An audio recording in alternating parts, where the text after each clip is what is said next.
अगस्त को भारत और चीन के बीच 5वें दौर की बातचीत बेनतीजा खत्म हो गई। दरअसल कई दौर की बातचीत भारत और चीन के बीच चल रही है। भारत अपनी बातों पर कायम है और चीन कहता कुछ है, करता कुछ है। इसीलिए भारत अब अपनी पूरी शक्ति, पूरी ताकत और सारे विकल्पों का इस्तेमाल कर रहा है। 7 अगस्त को भारत के विदेश मंत्री एस जयशंकर और अमेरिकी विदेश मंत्री पोम्पियो की बात हुई और इस बात में ही चीन को चित करने का प्लान तैयार हो चुका है। In the last 7 months, coming as part of COVID, if you will, we've seen China become more aggressive, trying to use the tragedy, if you will, of COVID to their advantage for propaganda purposes. And I think they've really overplayed their hand. And we've seen them continue to try and exercise this muscle in the South China Sea. You know, they sank a Vietnamese fishing vessel a few months ago. They continue to twist the arms of others.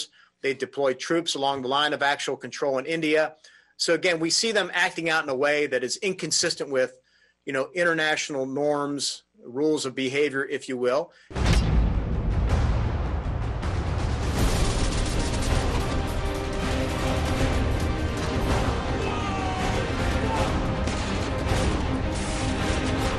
परमाणु मिसाइलों का परीक्षण, लड़ाकू विमानों की तैनाती, सैनिकों का बढ़ता जमावड़ा और हथियारों का जखीरा लेकर चीन सोचता है कि वो भारत को दबाव में ला देगा।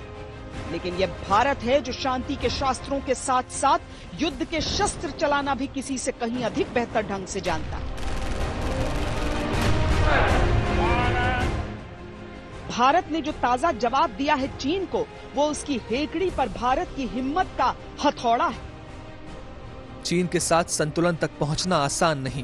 भारत को उसका विरोध करना ही पड़ेगा। यही नहीं, उसके खिलाफ मुकाबले के लिए भी खड़ा होना पड़ेगा। बॉर्डर पर उसकी हरकतों का असर व्यापार पर भी पड़ना तय है। बॉर्डर की स्थिति और हमारे रिश्तों को अलग करके नहीं देखा जा सकता और यही सच्चाई है।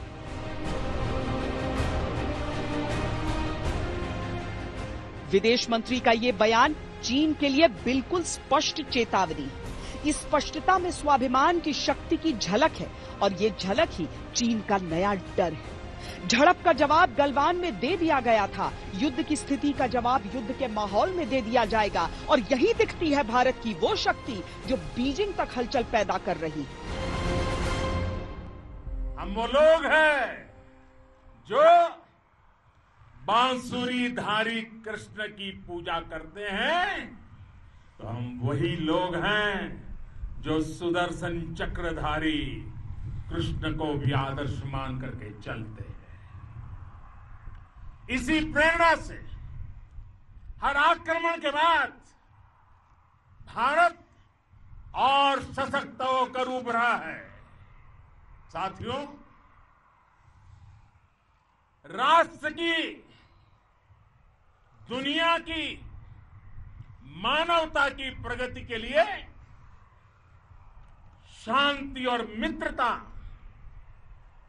हर कोई स्वीकार करता है, हर कोई मानता है बहुत जरूरी है।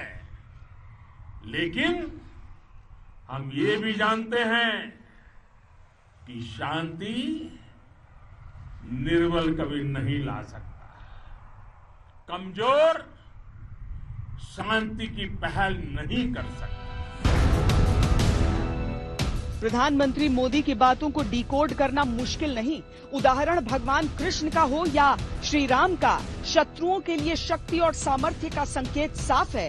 भारतीय थल सेना अध्यक्ष एक बार फिर LAC से लगी सीमाओं का दौरा कर चुके हैं और जवानों से बंदूकों की पकड़ और मजबूत करने का आह्वान कराए। हर समय मुस्तैद रहें और युद्ध की किसी भी स्थिति के लिए तैयारियां पूरी रखें। चीन खोखले घमंड की जमीन पर खड़े होकर भारत की तरफ अपनी परमाणु मिसाइलों का मुंह मोड़ रहा है, तो उसके लिए भारत का जवाब ये है कि पूरा बीजिंग अब भारत के परमाणु बमों के निशाने पर है। फिलहाल तो भारत की वायुसेना जब से राफेल से लैस हुई है, चीन की हीन भावना उसके सरकारी अखबार ग्लोबल टाइम्स में दिखने लगी है।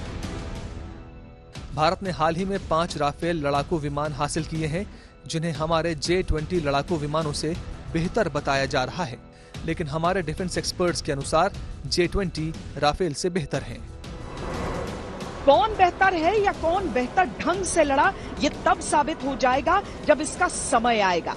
लेकिन ड्रैगन को जब डर ही नहीं तो वो तुलना ही क्यों कर रहा है? असल में ये डर है ड्रैगन का, और ये डर वाकई अच्छा है।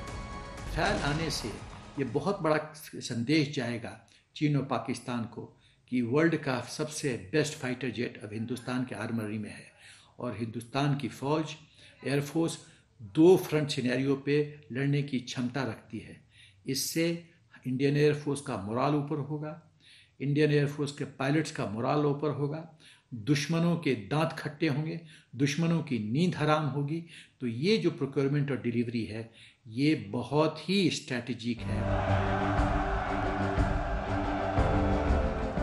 चीन अब भी भारत को 1962 के लेंस से देखने की बातें करता है, जबकि सच्चाई ये है कि चीन से दुश्मनी निभाने के लिए भारत ने रणनीति, विदेश नीति, कूटनीति सब बदल दिया। और जब एक शांति प्रिय राष्ट्र ऐसा करता है तो नया इतिहास रचता ही है। भारत, अमेरिका, इजराइल, जापान, दक्षिण कोरिया, ऑस्ट्रेलिया, वियतनाम का एक साथ आना इसी ओर इशारा करता है।